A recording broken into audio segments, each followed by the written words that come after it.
And the question that I have for you today, I can help you because somebody helped me.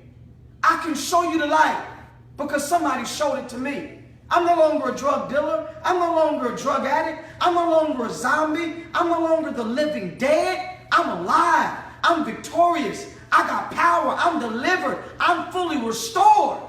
And you can have it too. Will you let me help you?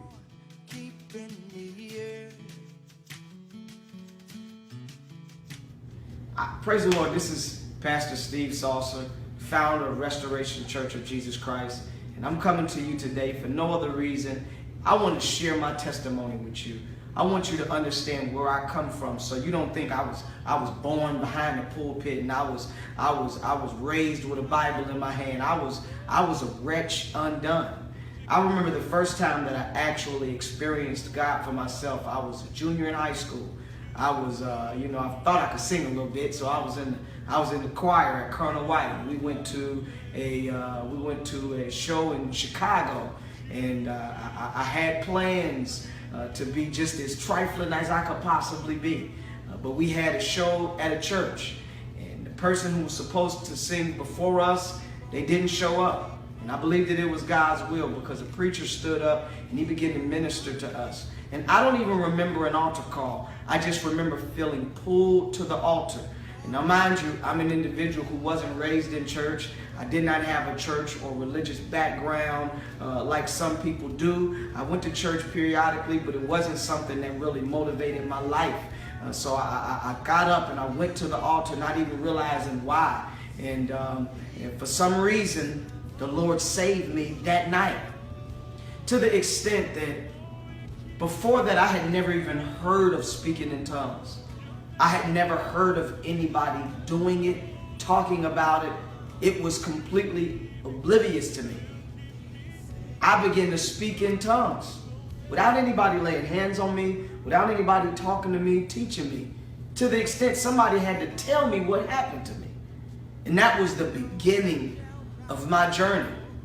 Now, sadly, I didn't have a church home. I didn't have a mentor or pastor, a father or fatherly figure who could kind of direct me from that point. And so because of a lack of direction, I eventually fell back into the same rut that I was in to start.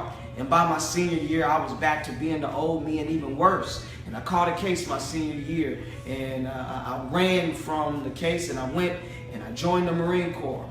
And I had a capias out for my arrest right after I graduated boot camp. And I went to court, and I saw the Lord's hand move for me and didn't realize what it was. And the judge was a prior Marine, and he told me because I was trying to get my life together and I was trying to change, that he dropped every charge. And so I had a new lease on life, and I was in a new place, but I had the same old mentality. And because my mentality didn't change, eventually I began to do the same things that I did when I was home, but even worse. And before you know it, I caught another case while I was in the Marine Corps. And my time in the Marine Corps was ended because of a prison sentence. And I'd done a year in prison, and that was the worst time of my life. But it was also the time that I think the Lord was really trying to get my attention.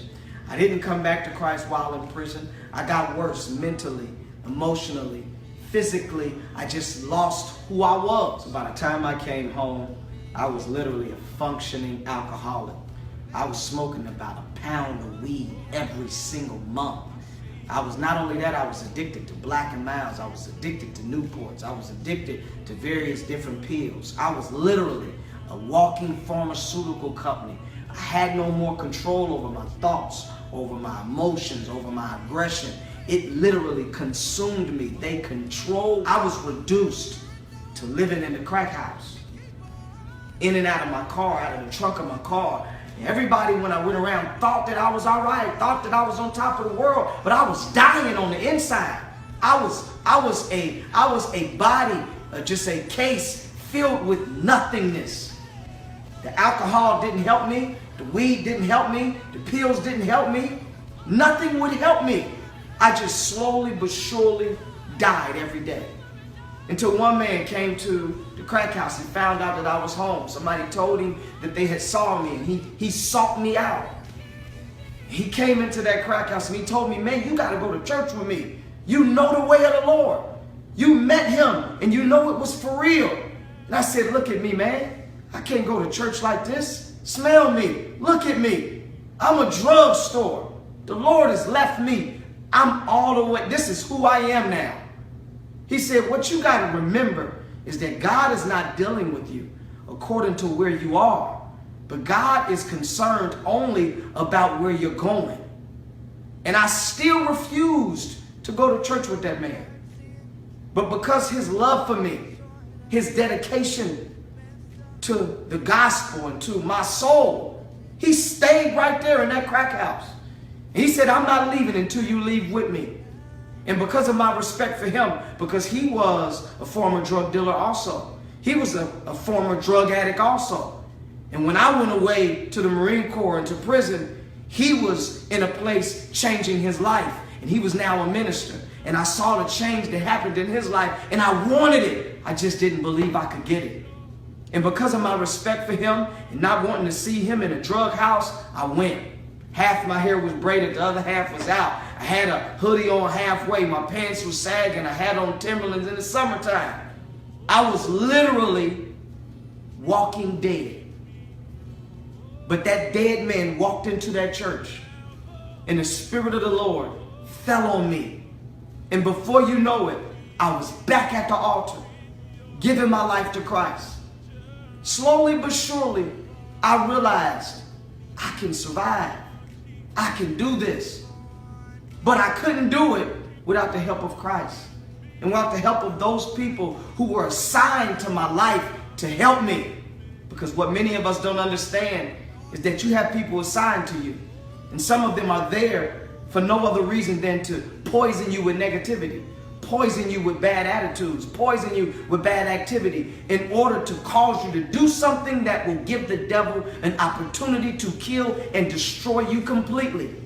But then there are other people that are assigned to you to save you, to pull you out of the mess that you're in, to pull you out of the muck and the mire and the mud and to clean you off. The question is, are you willing to let them help you? You're welcome here at Restoration Church, 205 North William Street in the great city of Dayton, Ohio. Come, be restored. We're waiting on you. This is the church that literally loves people back to life through Christ. God bless you and I love you.